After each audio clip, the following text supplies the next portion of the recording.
How to Code a Sandcastle. Hello world, I'm Pearl. It's the last day of summer vacation, which means today is my very last chance to build a sandcastle. I've tried every single day, but something always ruins it. First came the flying saucers, then the shark attack, and maybe worst of all was the moat, the Ada pug lace added.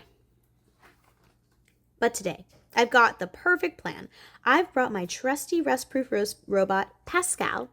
Say hello to the world, Pascal. Hello, world. He'll do whatever I tell him, as long as I tell him in code. It's not a secret code. It's special instructions that computers understand. Now, build a sandcastle, Pascal. I guess he doesn't know how to do that. But a coder takes one big problem and breaks it into several smaller ones. If I give Pascal enough instructions that he does know, we'll build this castle in no time. It'll be easy. Small problem. Number 1, find a place to build. Pascal, find a flat spot away from all dogs and frisbees. No, Pascal, we need to be on land. Too far. I guess I need to be very specific in my instructions.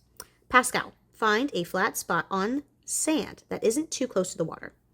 This isn't as easy as I thought, but at least we have a place to build. Small problem number 2, gather up sand. Now we'll need a huge pile of sand. It's very important to tell Pascal everything in the correct sequence. That means the right order.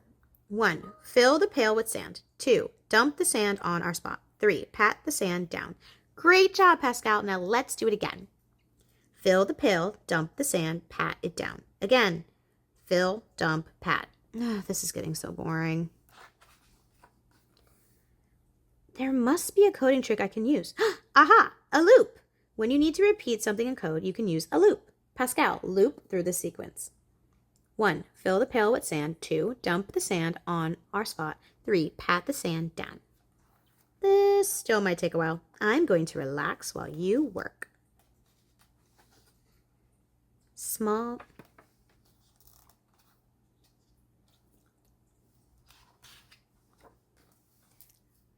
Uh-oh, I think that's big enough. Time for a break, Pascal. Small problem number 3, shape and decorate the castle. Let's each find some fancy decorations and bring them back here. I've got seashells. What do you have, Pascal? Oh, that's way too big. You need to find something smaller. We need to find something that isn't moving. Pascal, it's not ours. Pascal, that's not ours. Maybe I need to give him better instructions. And if then else should do the trick. If the item you see is small and doesn't move and doesn't belong to anyone, then bring it back. Then bring the item back to the castle. Else, find something different. Perfect! Let's shape the castle and decorate. Now our castle is finally finished. Wait here. I'll be right back with some toys. Are you ready to play? Oh no. What happened? Of course it's high tide and our castle is all gone. Go ahead, P. You can't make a moat today. Wait. A moat? A moat would have protected the castle from the tide. If only I had thought of a moat earlier. It took half a day to figure out how to code a sandcastle. But hold on. I already wrote the code to build a sandcastle. I can easily use all that code again. 1, find a place to build. 2, gather up sand. 3, shape and decorate the castle. But we're not done. We've got a new problem. Small problem number 4, build a moat. I think a new sequence would solve this small problem, and I know how to write one of those. Let's try. Dig around the outside of the castle. 2, fill the pail with sand. 3, empty the pail away from the castle. And now we need to repeat that until we've gone all the way around the castle. I know, another loop.